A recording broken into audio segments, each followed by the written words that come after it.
Saúdo a todos com a gloriosa paz do Senhor. Confesso aos irmãos que estão com saudade. Espero que este período passe logo para reunirmos novamente no coletivo para adorarmos o nosso Deus.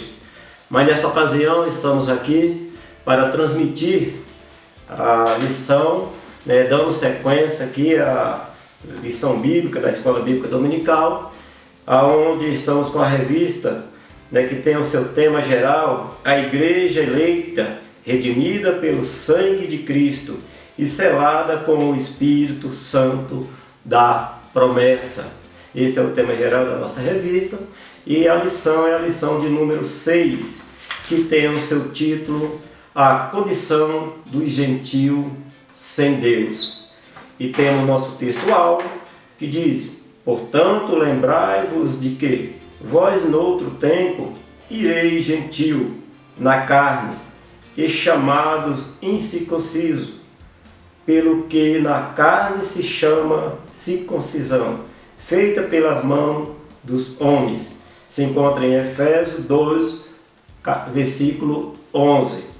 Temos também a nossa verdade prática, que diz assim: outrora, sem Deus, por meio de Cristo, os gentios se tornaram-se descendente de Abraão e herdeiro das promessas. A nossa leitura em classe se encontra em Efésios, capítulo 2, verso 11 e 12, e também em Romanos, capítulo 4, do 12 ao 14. Nós seremos bem rápido e objetivo em os tópicos e subtópicos desta lição, porém são muitos ricos, vamos fazer o possível para passar por todos eles.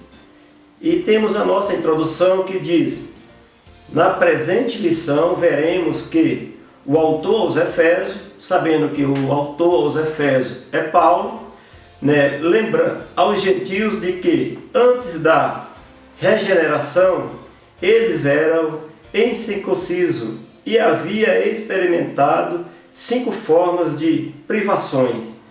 Estava sem Cristo, separado de Israel, alienado quanto à promessa, sem esperança e sem Deus no mundo.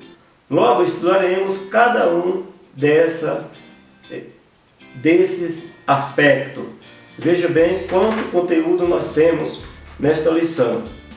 E sem muita delonga, nós vamos já para o primeiro tópico, que diz chamados em circuncisão.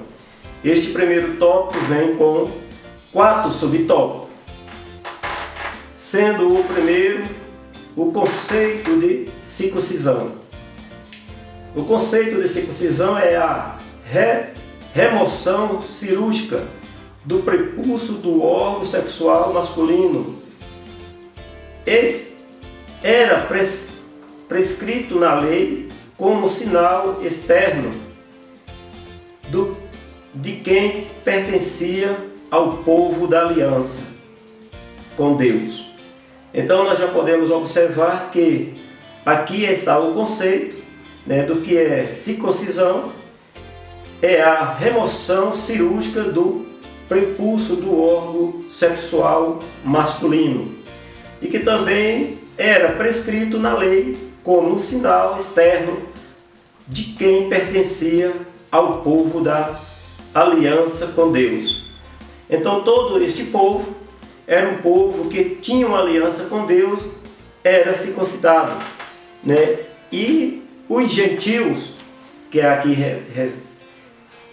revela a revista, é todos aqueles que não era circuncidado, era considerado gentio, Então todos aqueles que não era judeu era considerado gentio, Em Gênesis 17, 10, verso 11. Vamos fazer essa leitura, que é para poder nós observarmos melhor o que diz: este é o meu concerto que guardarei entre mim e vós, Isso é Deus falando que entre ele e o povo havia um concerto. E a tua semente depois de ti, que todo macho será circuncidado. Verso 11. E circuncidarei a carne do vosso prepulso, e isto será por sinal do concerto entre mim e vós. Então aqui está, né, o concerto proposto por Deus a todo aquele que é de um povo escolhido por Deus. Quem é este povo? É os judeus, que foi escolhido por Deus para ser um povo, né, selecionado para servir ao Senhor. Né? E aqui está, né, o ponto onde tem a referência bíblica, quando Deus faz esse pacto, faz uma aliança com este povo. Então todo aquele que não aderir a este pacto é se chamado gentil, né? É se chamado incircunciso, ou seja, não faz parte, né, de um povo separado, não faz parte dos judeus. Dando sequência aqui à nossa lição, diz assim: o procedimento era realizado no 8º dia de vida dos nascidos em Israel e estrangeiro comprado a dinheiro. Gênesis 17, no verso 12. Quem não era circuncidado era tido como incircunciso e, portanto, excluído da aliança. Aí 17, verso 14. Nós podemos observar aqui que todo aquele que era incircunciso não fazia parte desse povo, pois era excluído desta aliança. E assim se encontrava o gentio, excluído do pacto com Deus, excluído do propósito. Todos eles eram se chamado incircunciso. Lembrando bem, é uma passagem que nos deixa bem claro, era aquela passagem onde se dá, né, aquela passagem de Davi com Golias, quando Davi relata, né, quem é esse incircunciso, né, que afronta o exército do Deus vivo. Então Davi deixa claro que aquele camarada não fazia parte de um povo, não fazia parte de uma aliança, ele não conhecia o Deus dos judeus, né? Portanto, Davi percebe logo que ele era uma pessoa que desconhecia o Deus vivo, né? E ali fica bem claro como que o judeu tratava este povo, eles eram excluídos, né? Dando sequência aqui, fala o seguinte: a circuncisão tornou-se um sinal que distinguia os judeus dos demais povos gentílicos. Né? Então este sinal era um sinal que distinguia, né, o povo separado de Deus quanto os demais povos. Então os demais povos são todos aqueles que não eram circuncidados, então eram esses demais povos e era se chamado gentil, né? Dando aqui no segundo subtópico, dá sequência, fala o seguinte: o significado religioso da circuncisão. Seu significado religioso apontava para a santificação. Êxodo 19, 5, verso 6. Como a corrupção e a prática da idolatria estava fortemente relacionada com a sexualidade depravada, a circuncisão simbolizava aliança e purificação requerida ao povo escolhido. Jeremias 5, verso 7, Oséias 4, 14, Gálatas 5, verso 19.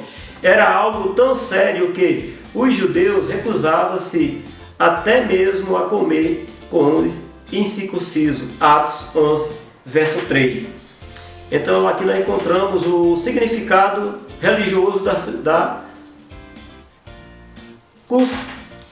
circuncisão. Seu significado religioso apontava para santificação. Então este ato era um ato que era feito demonstrando um povo escolhido, um povo que se santificava. A palavra de Deus fala que sem a santificação ninguém verá a Deus. Então logo este ponto é um ponto que levava o povo, né, a se santificar, né? Era um sinal que era um povo escolhido, que era um povo que fazia, né, um pacto com Deus e tinha esta aliança e se santificava, distinguindo-se de demais povos, né? O terceiro tópico fala o seguinte: a circuncisão do coração. Aqui nós podemos ver que a boa nova de Paulo traz a de que a verdadeira circuncisão não se tratava de uma operação externa na carne, realizada pelos homens, mas que foi feita no interior, a que é do coração, cujo louvor não provém dos homens, mas de Deus. Romanos 2, verso 29. Assim, em Cristo, o sinal de quem pertence a Deus não é a circuncisão, nem a incircuncisão, mas sim o ser uma nova criatura. Gálatas 6, verso 15. Então aqui Paulo já traz algo mais profundo, trazendo para os nossos dias atuais, que a circuncisão e a incircuncisão, né, não demonstra mais algo porque é externo, é feito por mão de homem, né, mas, né, a circuncisão verdadeira mesmo é, né, a que vem do coração, né, é aquele que serve a Deus em espírito e em verdade, aquele que vive realmente demonstrando em seus atos, em suas atitudes, que é verdadeiramente cristão.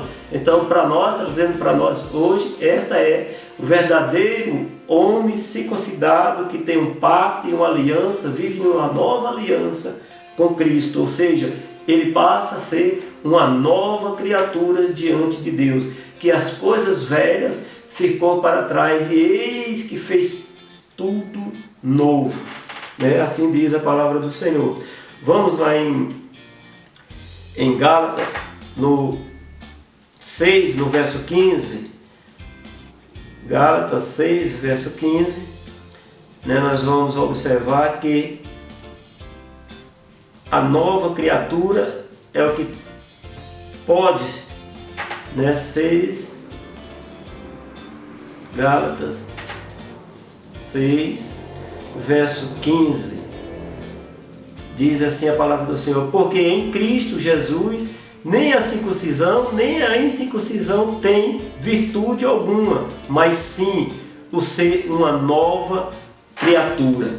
Então, para nós hoje, não importa se é judeu, se é fariseu, se é gentio,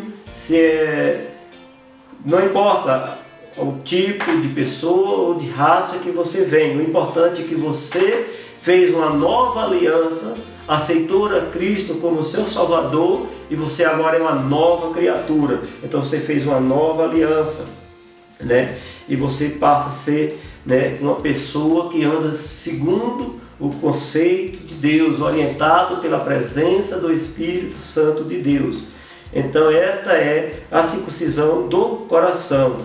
Porque o que é externo é para aparecer, é para se apresentar, para outras pessoas quem você é. Só que se é só externo, a palavra de Deus diz que é sepulcro caiado, porque o importante é o que vem do interior, o importante é o que você é por dentro, o que você tem, o seu vínculo, com Cristo, o Criador, com Deus Todo-Poderoso. Então este vínculo é mais forte do que qualquer coisa externa.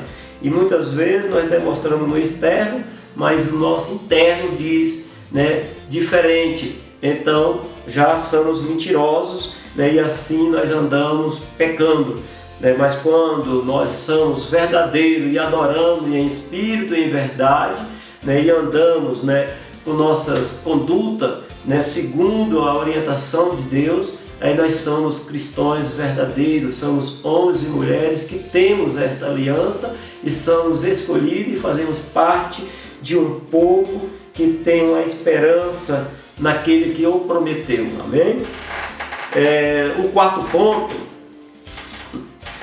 diz assim: a circuncisão na nova aliança, que é o quarto subtópico, a deliberação dos apóstolos sobre o assunto, sobre a orientação do Espírito Santo, em Atos 15, verso 28 e 29, passou a enfatizar que na nova aliança a circuncisão somos nós que vivemos servimos a Deus no Espírito e nos gloriamos em Jesus Cristo e não confiamos na carne. Filipenses 3, verso 13. Nós vamos ver essa referência também em Filipenses, verso 3, que nos diz assim: porque a circuncisão somos nós que servimos a Deus em espírito e nos gloriamos em Jesus Cristo e não confiamos na carne. Está aí a passagem, que os discípulos, os apóstolos tiveram uma questão sobre esse assunto, mas aqui fica bem claro que deliberaram, foi uma deliberação dos apóstolos sobre o assunto e sobre a orientação do Espírito Santo. Nós podemos observar que eles não decidiriam coisa alguma sozinho, mas sim primeiro o Espírito Santo. Se a gente for ler essa referência lá em Atos 15, verso 8, nós podemos encontrar vamos buscar Atos 15, 28, diz o seguinte: na verdade pareceu bem ao Espírito Santo e a nós. Vejamos bem que não é a nós primeiro, nós não reunimos e tomamos uma decisão, assim os apóstolos declaram, mas sim ao Espírito Santo. Pareceu bem ao Espírito Santo e depois a nós, que tomasse esta decisão, de sermos, de servirmos a Deus, em espírito e em verdade. Então, eles tomaram essa decisão e passou a enfatizar que na nova aliança, a circuncisão somos nós que servimos a Deus no Espírito e nos gloriamos em Jesus Cristo e não confiamos na carne, porque a circuncisão era externa, era na carne, era algo cirúrgico, para apresentar externamente. Aqui não, aqui é algo interno, é do coração, e essa decisão de servir ao Senhor em espírito e em verdade é muito mais profundo do que algo externo. Então, nós podemos pular aqui este capítulo e ir para o segundo. O tópico 2 da nossa lição diz assim: estranho ao conceito da promessa. Claro que estranho ao conceito da promessa era estranho para os gentios, porque eles não tinham conhecimento das promessas, não tinham conhecimento dos concertos que era feito com os judeus, da parte de Deus para com seu povo. Então, para eles, ele estava desorientado em relação ao que se dizia da parte de Deus, aos conceitos, às alianças que Deus vinha fazendo com seu povo. Nessa parte, o apóstolo Paulo aponta a situação dos gentios. Naquele tempo estavam sem Cristo, separados da comunidade de Israel e estranho aos conceitos da promessa. O primeiro subtópico, ele diz: uma vida sem Cristo. Ao descrever a história passada dos gentios, o apóstolo traz à memória que, naquele tempo, isto é, antes da geração, eles viviam imenso no paganismo e, portanto, sem Cristo. Isso indica que a religiosidade dos gentios era incapaz de inseri-los na promessa messiânica de salvação. Então nós podemos observar aqui que o escritor da revista nos traz, bem claro, uma situação que todos nós, todo ser humano foi criado por Deus e Deus o criou para o adorá-lo. Então nós temos dentro de nós sede de adorar algo ou alguém, um ídolo, um Deus, uma divindade. E aqui nós percebemos que estes povos, eles tinham as religiões também. Eles eram religiosos, mas as suas religiões não inseria dentro das promessas de Deus. Ele era incapaz. Assim como hoje, trazendo para nós hoje, muitas religiões, né, são incapazes de inserir a pessoa, o homem, a salvação da sua vida eterna na presença de Deus.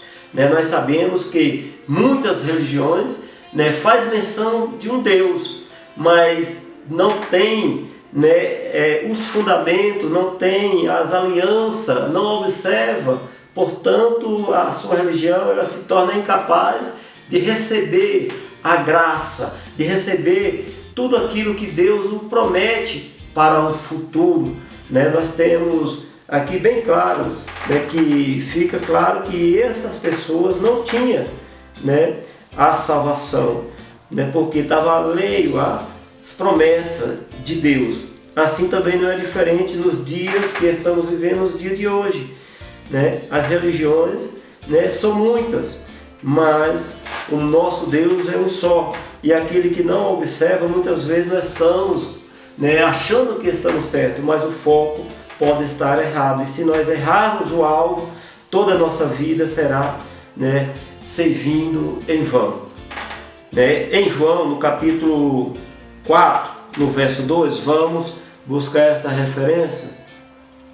João 4, no verso 2, né, nos diz assim, João 4, verso 22, diz assim a palavra do Senhor: vós adorais o que não sabeis, nós adoramos o que sabemos, porque a salvação vem dos judeus.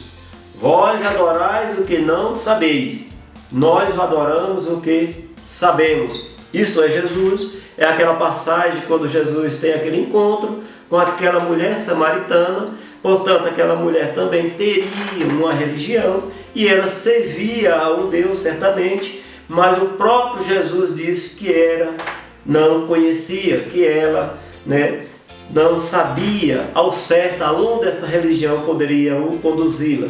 Mas porém Jesus apresentava algo concreto e algo que poderia dar certeza para aquela mulher.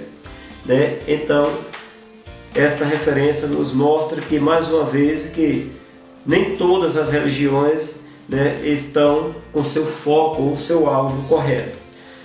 Também significa que eles desconheciam a Cristo, como também era indiferente às promessas acerca deles e de suas obras.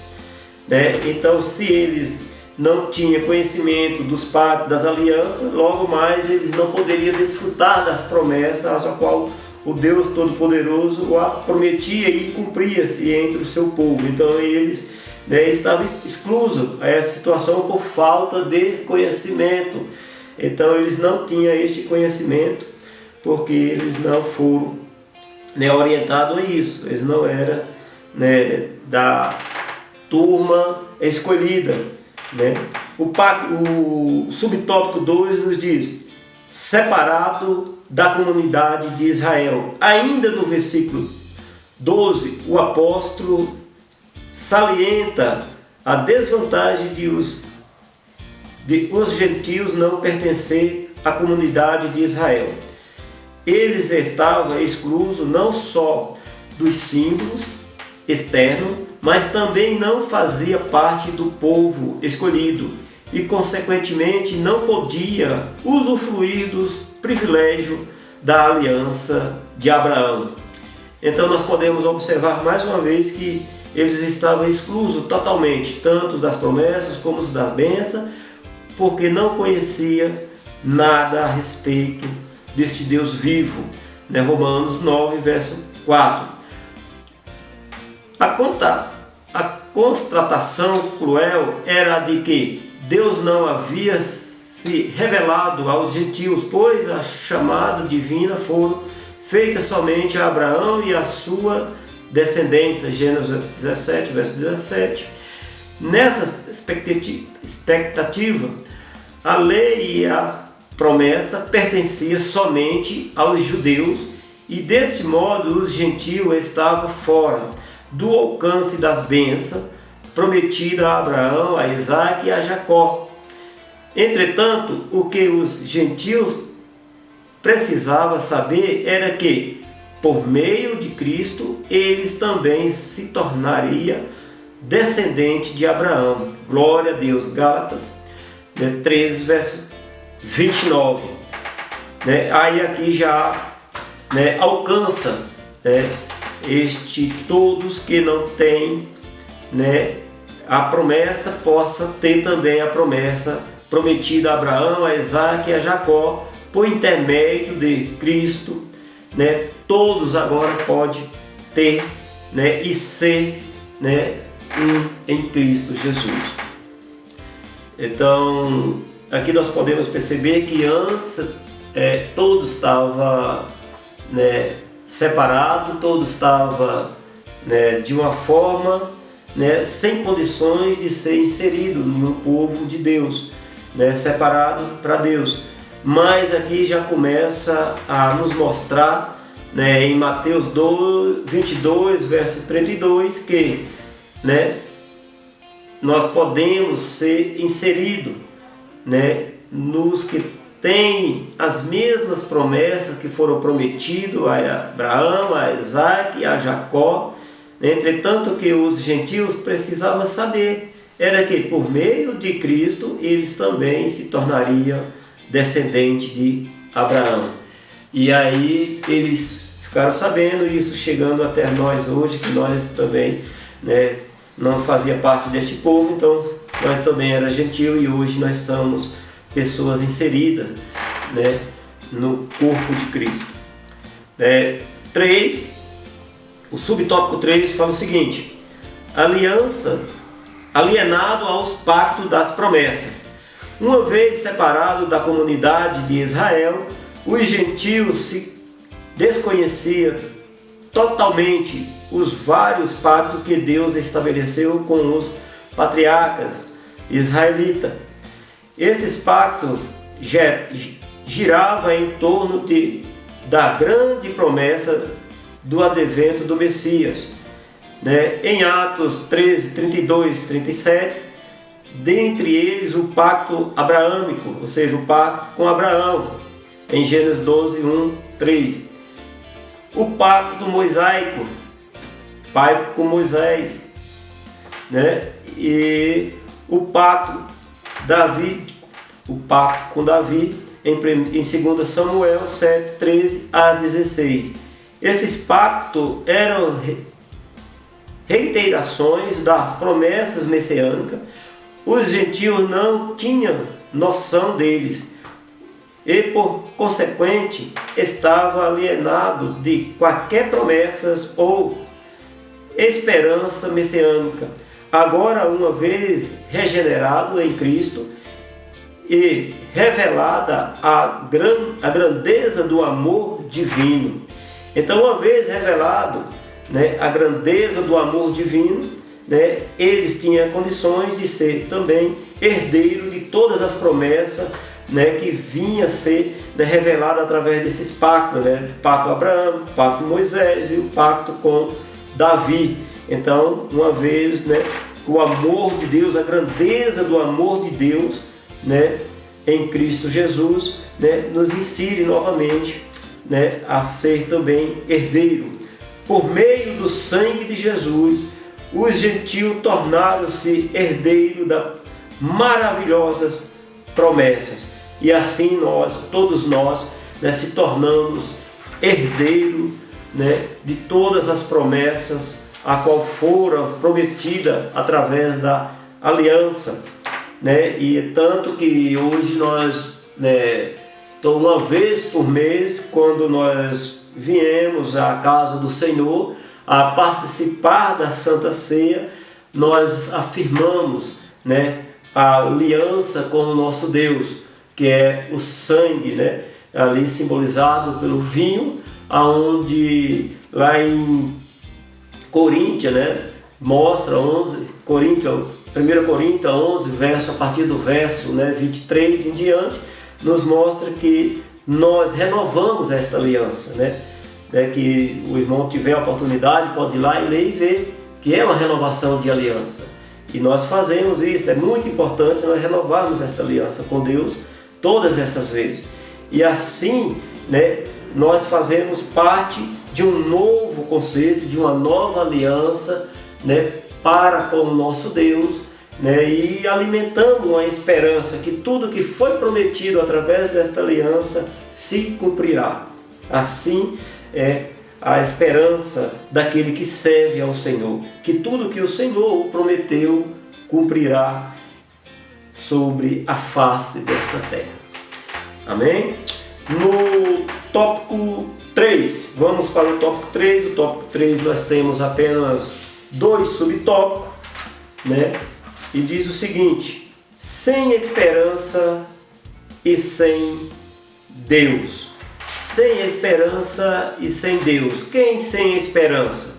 Sem esperança eram os gentios, porque eles não tinham nenhum conhecimento de nenhuma das promessas, eles não estavam inseridos nos pactos e nem inseridos no povo, né, judeu que fazia parte das promessas. Então logo, né, não tem como ter esperança de algo que eu não conheço. Para eu ter a esperança de algo, eu tenho que ter as promessas. Quando se faz promessa, eu alimento a esperança. Então, eles estavam sem esperança, né? E é o que diz aqui o subtópico 1. Desprovido de esperança, né? E aqui na lição, né, nos diz o seguinte: a palavra esperança traz a ideia de confiança, e nas escrituras o seu principal uso é estar ligado à confiança nas promessas divinas. Então a palavra esperança traz a ideia de confiança, e nas escrituras o seu principal uso é estar ligado à confiança nas promessas divinas, né? Então aqui a esperança é nas promessas divinas, né?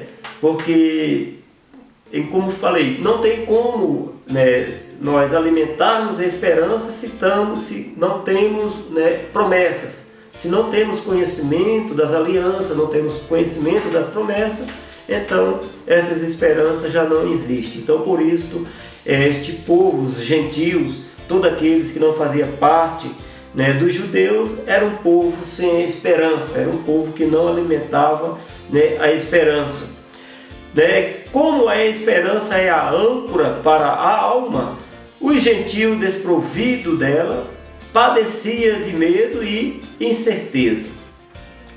E aqui eu achei muito interessante, porque fala assim que a esperança é a âncora para a alma. A âncora, a gente sabe que é uma ferramenta que, né, dá sustentação a uma embarcação, dá um ponto seguro, não deixe que ela fique à deriva, né, seja levado por ventos. Assim também, né, é a esperança em nossas vidas, ela nos dá, né, algo seguro, algo sólido, né, que é a esperança nas promessas de Deus, né? Se nós alimentarmos essa esperança naquilo que o Senhor prometeu, nós vamos estar sobre um fundamento, né, firme, e não seremos levados, né, por ventos ou por ventos de doutrina, né, que venha nos atingir de qualquer forma. Nós vamos estar, né, alimentando a nossa esperança nas promessas de Deus. Amém? O subtópico de 2 diz, subtópico 2, sem Deus no mundo. Quem sem Deus no mundo? Isso expressa, sem Deus não significa que os gentios não serviam ou não acreditavam em uma divindade. Nós entendemos que, né, todos, né, ser humano, como relatei lá no início, ele tem uma sede de ser adorador, porque isto foi do Criador que o criou para nos adorar. Então, quando nós estamos fora do foco, fora do alvo que é o Deus verdadeiro, né? Nós estamos sem Deus, porque estamos servindo a outros deuses, nós estamos servindo a ídolos, né? Não sei qual seriam esses ídolos, se ídolos de madeira, se ídolos de prata, de ouro.